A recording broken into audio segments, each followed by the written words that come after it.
Assalamualaikum warahmatullahi wabarakatuh. Perkenalkan, nama saya Isnani Fendika Zahara dengan NIM 2400573 dari Prodi Pendidikan Non Formal. Jadi di sini tujuan saya membuat video itu untuk menuntaskan tugas mata kuliah pedagogi.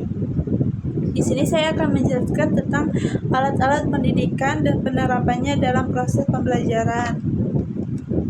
Nah, alat pendidikannya adalah segala sesuatu baik yang bersifat fisik maupun non-fisik yang sengaja digunakan pendidik untuk membantu kelancaran proses pendidikan dan pembelajaran. Jadi alat ini berfungsi untuk memperjelas penyampaian materi, memudahkan pemahaman peserta didik, serta menciptakan suasana belajar yang lebih efektif, menarik, dan bermakna.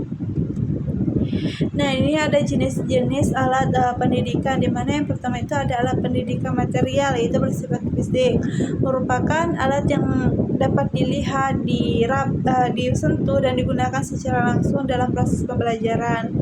Alat ini memudahkan guru memperjelas materi dan memberi pengalaman belajar yang lebih nyata kepada peserta didik. Yang B itu alat pendidikan material, itu bersifat non fisik.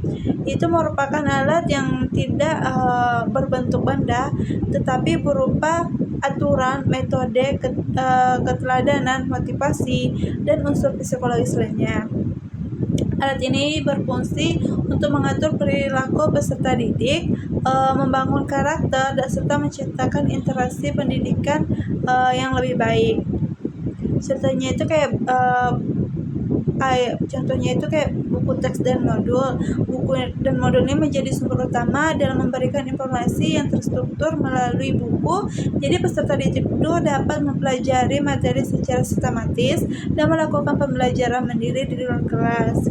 Selanjutnya yang kedua itu media visual, di mana media visual ini seperti gambar, foto, poster, diagram. Jadi media visual ini membantu peserta didik memahami konsep dengan melihat bentuk, alur, atau ilustrasi. Hal ini penting karena terutama untuk materi yang susah dipahami atau sulit dijelaskan dengan kata-kata.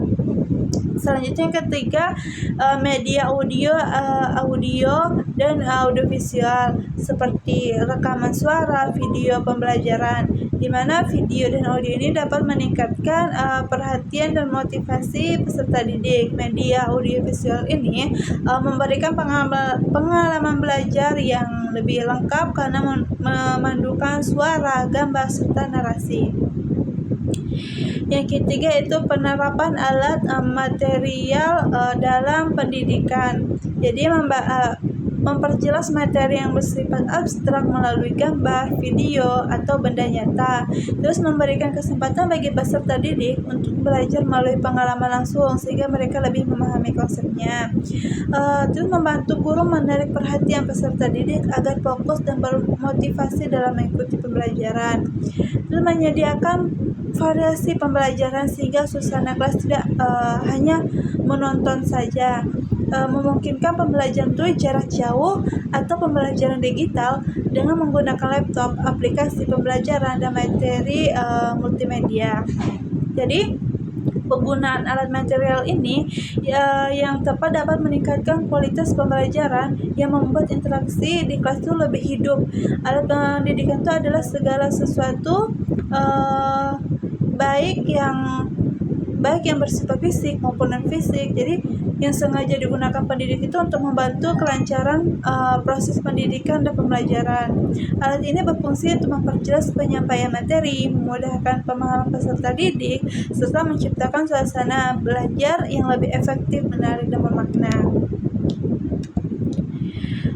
Terus alat pendidikan material ini seperti pertama alat peraturan dan tata tertib, di mana aturan berfungsi atau menciptakan keteraturan, kedisiplinan, dan rasa tanggung jawab dalam diri peserta didik. Nah, peraturan ini yang jelas membantu menciptakan lingkungan belajar yang kondusif. Terus yang KB itu metode pembelajaran. Metode ini seperti diskusi, ceramah, tanya jawab, praktik, atau problem based learning, memungkinkan guru mengatur strategi bagaimana materi yang disampaikan. Jadi metode yang tepat itu membuat proses belajar yang lebih efektif dan sesuai kebutuhan siswa. Yang C itu keteladanan guru. Sikap gurulah yang menjadi contoh utama bagi peserta didik. Tindakan guru itu seperti disiplin, sopan, jujur, dan bertanggung jawab merupakan alat pendidikan yang sangat kuat dalam membentuk karakter anak.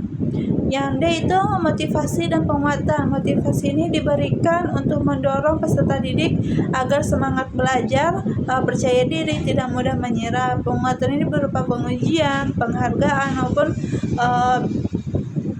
feedback positif memiliki pengaruh besar pada perilaku dan potensi belajar.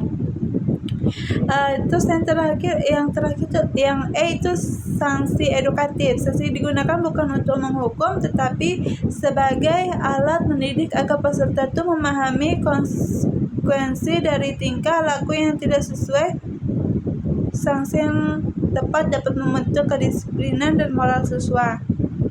Alat pendidikan baik material maupun non-material ini merupakan komponen penting dalam proses pembelajaran, di mana penggunaan alat yang tepat membantu menciptakan pembelajaran yang efektif, menarik, dan bermakna bagi peserta didik.